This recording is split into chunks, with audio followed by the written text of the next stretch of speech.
জাতীয় সরকার গঠন, বিএনপির অবস্থান ও শিবিরের ভূমিকা নিয়ে মুখ খুললেন বৈষম্য বিরোধী ছাত্র আন্দোলনের নেতা এবং জাতীয় নাগরিক পার্টি এনসিপির আহ্বায়ক নাহিদ ইসলাম। ৫ আগস্টের সরকার গঠন, বিএনপির সঙ্গে সংলাপ এবং অভ্যুত্থান পরবর্তী বিতর্কিত ঘটনাগুলো নিয়ে বৃহস্পতিবার ফেসবুকে নিজের অবস্থান তুলে ধরেন। নাহিদ লেখেন, বিএনপি মহাসচিব মির্জা ফখরুল সম্প্রতি সাক্ষাৎকারে বলেন, জাতীয় সরকারের কোনো প্রস্তাবনা ছাত্রদের পক্ষ থেকে তাদের দেওয়া হয়নি। বক্তব্যটি সত্য নয়। ৫ আগস্ট রাতের প্রেস ব্রিফিংয়ে তারা অন্তর্বর্তীকালীন জাতীয় সরকার করতে চান। তিনি লেখেন, সেই ব্রিফিংয়ের পরেই বিএনপির ভারপ্রাপ্ত চেয়ারম্যান তারেক রহমানের সঙ্গে তাদের ভার্চুয়াল মিটিং হয়। সেখানে বৈষম্য বিরোধী ছাত্র আন্দোলনের পক্ষ থেকে জাতীয় সরকার ও নতুন সংবিধানের প্রস্তাব দেওয়া হয়েছিল। তারেক রহমান এই প্রস্তাবে সম্মত হননি এবং নাগরিক সমাজের সদস্যদের দিয়ে নির্বাচনকালীন অন্তর্বর্তী সরকার গঠনের সাজেশন দেন।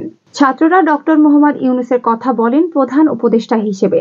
ছাত্রশক্তি গঠনে শিবির যুক্ত ছিল। শিবির নেতা সাদিক কায়েমের এমন বক্তব্যের জবাবে নাহিদ লেখেন, শিবির নেতা সাদিক কায়েম টকশোতে বলেন, ছাত্রশক্তির গঠন প্রক্রিয়ায় শিবির যুক্ত ছিল।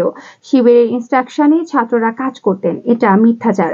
ক্যাম্পাসে ৮ বছর রাজনীতি করার সুবাদে সব সংগঠন ও নেতৃত্বকে তিনি চিনতেন।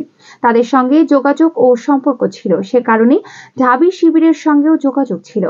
অভ্যুত্থান শিবিরের একক নয়, শিবিরের ইনস্ট্রাকশন বা ডিরেকশনও হয়নি।